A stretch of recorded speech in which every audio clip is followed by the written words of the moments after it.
আমার ম্যাক্সিমাম ভিউয়ার্সরা রিকোয়েস্ট করে থাকেন বা বলে থাকেন যে দাদা বাচ্চাদের ঠান্ডা লাগার জন্য একটু বেস্ট মেডিসিন নিয়ে রিভিউ করুন, যে মেডিসিনটি খাওয়ালে বাচ্চা খুব দ্রুত এবং তাড়াতাড়ি ঠান্ডা থেকে মুক্তি পাবে, বা এমন কি কি টিপস আছে যে টিপসগুলো বাচ্চাদের উপরে প্রয়োগ করলে খুব দ্রুত এবং তাড়াতাড়ি ঠান্ডা থেকে মুক্তি পাবে বা ঘন ঘন বাচ্চাকে ঠান্ডা লাগবে না, ঠান্ডা থেকে সুরক্ষা থাকবে। তো এই ভিডিওটি স্পেশালি একটি রিকোয়েস্টের ভিডিও, তাই আপনাদের যদি কোনো মেডিসিন সম্পর্কে জানার থাকে, মেডিসিন সম্পর্কে বোঝার থাকে বা রিভিউ করার জন্য আমাকে রিকোয়েস্ট করে থাকেন, তো অবশ্যই নেক্সট ভিডিওতে আমি রিভিউ করার চেষ্টা করবো। তো সেরকম যদি কোনো মেডিসিন সম্পর্কে জানার থাকে তো অবশ্যই আমার কমেন্ট বক্সে কমেন্ট করতে পারেন। আপনারা দেখছেন আপনাদের প্রিয় health care TV YouTube channel, যেখানে প্রতিনিয়ত হেলথ সম্পর্কিত ভিডিও আপলোড করা হয়। আজ রিভিউ করতে চলেছি ম্যাক্সট্রা ড্রপটিকে, যে ড্রপটির mainly benefit, side effect, dose, uses সম্পূর্ণ বিস্তারিত আলোচনা করবো এই ভিডিওর মধ্যে। তাই ভিডিওটি স্কিপ না করে সম্পূর্ণ দেখতে হবে। দেখুন, এই ওয়েদারে বাচ্চাদের ঠান্ডা লাগাটা একটা কমন ব্যাপার হয়ে দাঁড়িয়েছে। ম্যাক্সিমাম বাচ্চাকে দেখতে পাওয়া যাচ্ছে ঠান্ডা লাগছে, সর্দির মতো সমস্যায় ভুগছে, কাশি আসছে এবং চোখে থেকে জল আসছে, প্রচুর পরিমাণে গলা খুসখুস করছে, এছাড়াও বুকে প্রচুর পরিমাণে কফ জমে আছে। এরকম সমস্যা প্রায় ম্যাক্সিমাম বাচ্চাদেরকে দেখতে পাওয়া যাচ্ছে। ব্যাপারটা ওয়েদারের কারণে হচ্ছে এবং কিছু কিছু বাচ্চা সেফটি ভাবে না রাখার জন্য ঠান্ডা লেগে থাকে। তো আজকে এই সবকিছু থেকে মুক্তি পাওয়ার জন্য একটি বেস্ট মেডিসিন নিয়ে রিভিউ করতে চলেছি, যে মেডিসিনটির বেনিফিট কি এবং মেডিসিন সম্পর্কে ডিটেলস আমরা এখন জেনে নেব।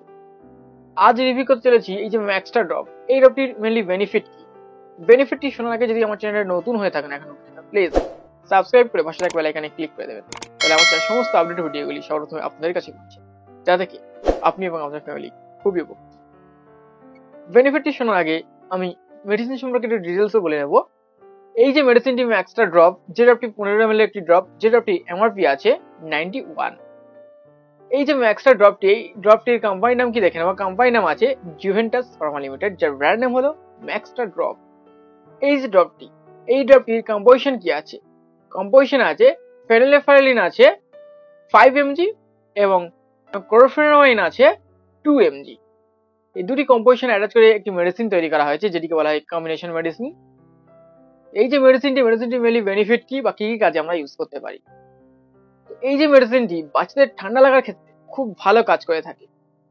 যেসব বাচ্চাদের প্রচুর পরিমাণে ঠান্ডা লাগে, ঘন ঘন ঠান্ডা আসে, ঘন ঘন ঠান্ডা লাগে, ঠান্ডা বারবার রিপিট আসছে, ওষুধ খাওয়ানোর পরেও ঠান্ডা বারবার রিপিট আসছে এবং সঙ্গে থাকে সর্দির মতো সমস্যা, কাশি এবং চোখে থেকে জল আসে, অ্যালার্জির মতো সমস্যা থাকে, ডাস্ট অ্যালার্জি থাকে, সেসব বাচ্চাদেরকে যদি খাওয়ানো যায় খুব ভালো কাজ করে।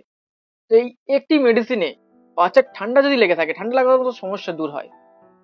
এই যে মেডিসিনটি কেমন ডোজে খাওয়ালে বাচ্চার সঠিক কাজে আসবে, এই যে মেডিসিনটির ডোজ কেমন হবে, এই মেডিসিনটি 10 দিনের উপর থেকে 3 মাস পর্যন্ত বাচ্চারা ইউজ করতে পারবে বা 4-5 মাস পর্যন্ত বাচ্চারা ইউজ করতে পারবে। তো এই যে মেডিসিনটি যদি 10 দিনের ঊর্ধ্বে বাচ্চাকে ইউজ করা যায়, সেক্ষেত্রে 5 ড্রপ করে দুবার, দুপুরে এবং রাত্রে বা সকালে এবং বিকালে দেওয়া যেতে পারে। এছাড়া যদি 20 দিনের ঊর্ধ্বে বাচ্চাকে দেওয়া যায়, সেক্ষেত্রে 10 ড্রপ করে দুবার। এছাড়াও 1 মাস বা 2 মাসের ঊর্ধ্বে যখন বাচ্চাকে দেওয়া হবে, সেক্ষেত্রে 15 ড্রপ করে এবং তার ঊর্ধ্বে যদি হয় 20 ড্রপ করে দুবার কন্টিনিউ। তো কিছু কিছু ক্ষেত্রে বাচ্চার ওয়েট এবং রোগের কন্ডিশন বুঝে ডোজটি ডিফারেন্স হতে পারে। এই যে ডোজটি 5 ফোঁটা করে বললাম বা 10 ফোঁটা করে বললাম বা 20 ফোঁটা করে বললাম বা 15 ফোঁটা করে বললাম, এটি আবার কন্টিনিউ 3 বার দেওয়া যায়, সকালে, দুপুরে এবং রাত্রে।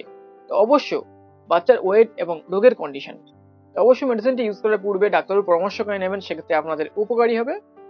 আই হোপ ভিডিও দেখে আপনাদের উপকারে আসবে। যদি উপকারে এসে থাকে, ভালো লেগে থাকে, অবশ্যই লাইক, কমেন্ট এবং শেয়ার। তো এতক্ষণ আমার সঙ্গে থাকার জন্য, আপনাদের মূল্যবান সময়টি আমার সঙ্গে দেওয়ার জন্য আপনাদেরকে জানাই অসংখ্য অসংখ্য ধন্যবাদ। ভিডিওটি দেখে যদি বুঝতে কোনো সমস্যা থাকে, কোনো কোশ্চেন করার থাকে, অবশ্যই আমার কমেন্ট বক্সে কমেন্ট করতে পারেন, আমি জানিয়ে দেওয়ার চেষ্টা করব। ইউটিউব ছাড়াও অন্য কোনো সোশ্যাল মিডিয়া যদি আমার ভিডিও দেখে থাকেন, অবশ্যই ইউটিউবে গিয়ে আমার চ্যানেলটি সাবস্ক্রাইব করে দেবেন এবং পাশে থাকা বেল আইকনে ক্লিক করে দেবেন। নিত্য নতুন মেডিসিন সম্পর্কে রিভিউ পেতে অবশ্যই আমার পাশে থাকবেন এবং সাপোর্ট করবেন। আপনারা সবাই ভালো থাকবেন, সুস্থ থাকবেন এবং হেলথ কেয়ার টিভির সঙ্গে যুক্ত থাকবেন। আজকের মতো ভিডিওটি এখানেই স্টপ করলাম। দেখা হচ্ছে অন্য কোনো এক মেডিসিন সম্পর্কিত ভিডিও।